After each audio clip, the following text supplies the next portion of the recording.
بلخوا د بلخ ولایت د پولیسو جلب او جذب قمندانۍ چارواکي وایي د پولیسو لیکو کې جلب او جذب کچه زیاته شوې چې مخکې په دې ولایت کې د پولیسو په تشکیل کې څه باندې 1800 کسانو فعالیت درلود او اوس مهال دغه شمېر 2500 ته رسېدلی. له بلخ څخه سید عمر احمدي راپور راکوي. د بلخ ولایت د پولیسو د جلب و جذب قمندان وایي مخکې په دې ولایت کې د پولیسو په تشکیل کې څه باندې 1800 کسانو فعالیت درلود چې د کورنیو چارو وزارت د لارښوونې او اړتیا پر بنسټ دغه شمېر اوس 2500 تنو ته پورته شوی. نوموړی وایي چې مجاهدین د پولیسو په اکاډمۍ کې د مسلکي او نظامي زده کړو وروسته په وړ ځایونو کې پر دندو ګمارل کیږي.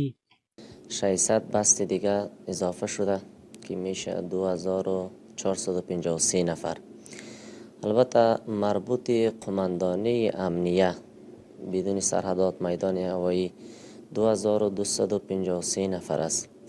دیگه ما گذشته از 200 نفر دیگه که میدان هوایی و کندک حمایوی و سرحدات ایجا میشه خارج تشکیل از قماندانی امنیه داریم.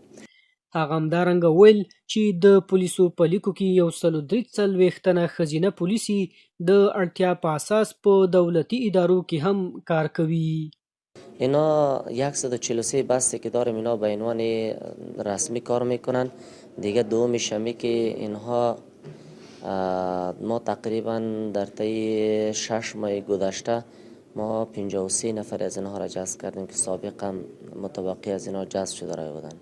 له بلې خوا د یاد ولایت د پولیسو په اکاډمۍ کې شامل کسانو د مسؤلانو د نیک چلن او اسانتیاو څخه خوښي وښوده. دوی ژمنه کوي چې د خپل هیواد او خلکو لپاره به کار کوي. او زه غواړم چې د افغانستان ټولو مخلوق او ټولو خلکو ته خدمت وکړم، ښه توګه سره وظیفه ادا کړم. دلته راغلی یم جلب جذب ته. نو انشاءالله موږ د امارت څخه ډېر خوشحاله یو، د دې مسؤلینو څخه هم خوشحاله یو چې موږ دلته راځو نو چې ځان ثبتوو او کار مو انشاءالله ډېر په مخه روان دی. که څه هم مسؤلان د پولیسو د همکارۍ څخه مننه کوي خو بیا هم د امنیتي ځواکونو څخه غواړي چې خپلې دندې په ښه توګه مخته یوسي.